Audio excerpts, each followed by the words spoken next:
It may be 2025, but sellers are still making the same 3 mistakes that they make in almost every season and every market.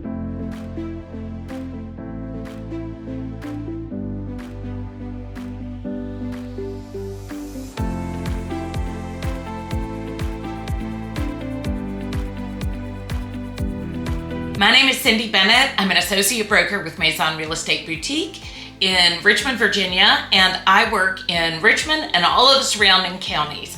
So if you're thinking about selling your home, don't make these 3 mistakes that can cost you literally thousands of dollars.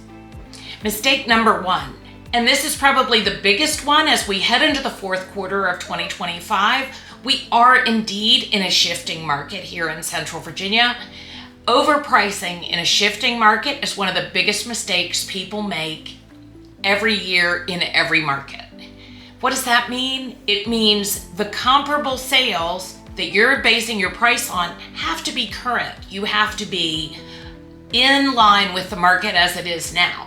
If you are looking at what your neighbor's home sold for 8 months ago, 10 months ago, a year ago, that's old, it's done, that market is past. We're in a different market now.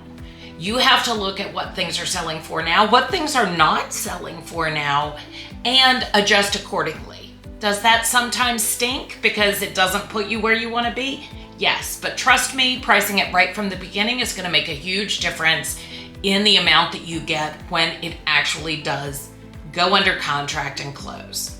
Mistake number 2, looking at the condition and the presentation of your home and thinking it is not as important as it actually is. Condition and presentation are 2 of the biggest, most impactful things that people notice when they arrive at your home. And that's talking about curb appeal, overall condition of the house, but it can mean getting your gutters cleaned. It can mean cleaning your house. It doesn't mean you have to totally renovate when you put your home on the market, but get your home looking the best it can possibly look.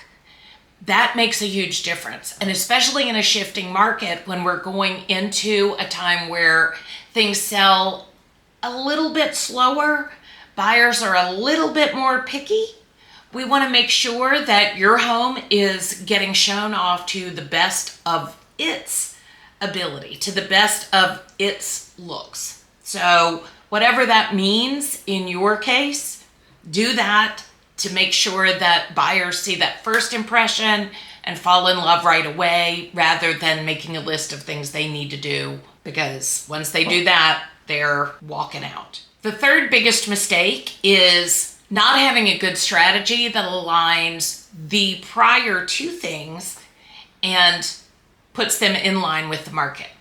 What? That means looking at the market, making sure that you know, okay, if we're not going to do these repairs, if we're not going to do these updates, we're not going to do these upgrades, or maybe you just can't afford to make the changes that need to be made, then you're going to need to adjust the price. You're going to need to offer closing costs, things like that. Don't say, oh, we know the carpet is old and it looks pretty gross, but we'll just wait until somebody writes us an offer and then we'll talk about it then. Because that offer won't come if the price is not in line with the condition and presentation of your home. So if you want to get your home on the market, maximize what you can get for it, make the process as easy as it can be, and figure out exactly how to get where you want to go, give me a call, reach out, send me a message. I'd love to talk to you, and let's get started.